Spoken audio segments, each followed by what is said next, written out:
this is Reverend Don Lewis coming to you from beautiful Florida. And today our question comes to us from Jedi83. And Jedi83 has this question. Jedi83 asks what I think about synthetically created gemstones. And would a synthetic emerald or ruby or sapphire be as powerful as a natural one for metaphysical purposes?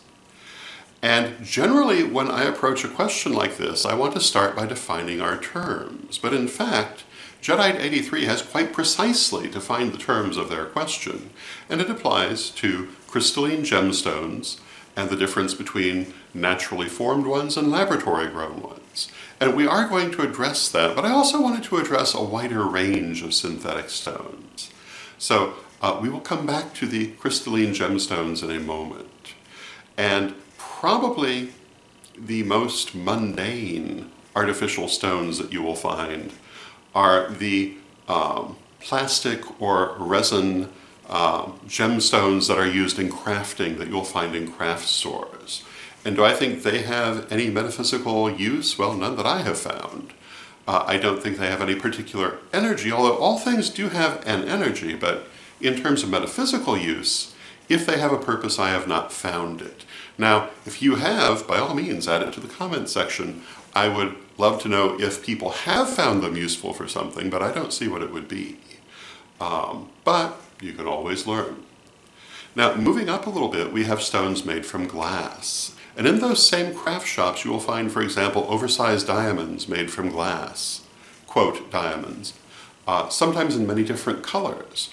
And, of course, you will also find in costume jewelry many kinds of stones simulated in glass. And do I think these have a metaphysical purpose? And my answer is, well, yes, I do, in fact. Glass is basically molten quartz reconstituted in new shapes.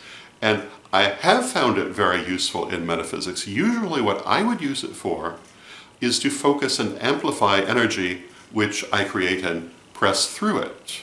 So I think for that purpose it can be quite useful, perhaps for others as well. I do think that sort of stone can be used, and you'll notice in ancient Egypt that glass was widely used for very sacred purposes and was treated similarly to any other gemstone, and I think that in fact it is comparable in its qualities to synthetic crystalline gemstones, which we'll be getting to in a moment. Now, there are other kinds of synthetic stones, some of which would be considered glass, some are not, and do I consider them to have metaphysical purposes? Well, if we look at goldstone, which is a kind of glass, it's commonly terracotta colored with golden flecks throughout. Sometimes you'll also find it in dark blue, and it has been made for hundreds of years. And does it have metaphysical purposes? It's very commonly used in prosperity magic, and I've found it very effective for that purpose. There are also stones such as marlinite, which is not a kind of glass, but is a kind of reconstituted stone, which is also used for prosperity magic, and I've found it useful as well. At the other extreme, you'll also find simulated stones that are made from porcelain with a facade representing the look of the stone, and I don't think they have any particular use at all. They're pretty. They certainly can be used in metaphysical artwork, but metaphysical practice I don't think they have any application to. Although again, if you have found otherwise, by all means, share your experience. But I have not found that sort of synthetic stone useful. And then finally getting to the crystalline gemstones. The ability to grow things such as rubies and emeralds and sapphires in the laboratory has been around for several generations now. And some of them are in fact quite old, although certainly not compared to natural gemstones. Natural gemstones have formed over millions of years, and laboratory gemstones are grown very quickly. So are they equally powerful to a natural crystalline gemstone? And I think that depends on what you mean by powerful and how you're using it.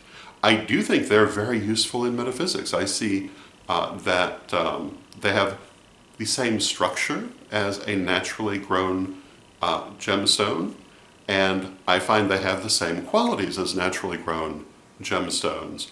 but in a slightly different way, and that is the difference between the two. If you're working with a stone that is naturally formed, it is formed over a very long period of time, and in idiosyncratic circumstances, things may have shaped it that would not shape a similar stone of the same variety. And so if you're working with a natural stone, it can be very individual, and it can have strengths that another stone of the same kind might not, because they're as individual as we are. But if you're working with a laboratory-grown gemstone, I think that you will find that they're much more uniform in character and have far fewer idiosyncrasies. They are basically archetypal for the stone that they are, and they do not have the depth and individuality of a naturally grown gemstone. But this is not necessarily bad, it's only different. So if you were to work with the laboratory-grown gemstone, I think that you would find that it would do pretty much exactly what you would expect it to do and not have a great deal of individuation. Whereas if you're working with a naturally formed one, it will come with a very distinct personality, and it may have idiosyncrasies that can be quite different from other stones of its type. So I think that they both have the same qualities, but one is much more individually developed than the other. So that would be my general opinion on synthetic gemstones in general, ranging from the metaphysically worthless plastic ones to the very useful glass and laboratory-grown crystalline gemstones. And I hope you find that interesting, and until next time, may you blessed be. Vibration. Vibration, the rate at which energy moves, is believed to become slower the farther down the 7 spheres it proceeds. The slower the vibration, the denser the matter. Thus, the physical plane is the home of the densest matter, with the slowest vibration, while the divine plane has the least density and the fastest vibration. As energy moves upward from lower vibrations to higher ones, it generates heat. As energy slows from higher to lower vibrations, it produces coldness. You will notice this in energy working.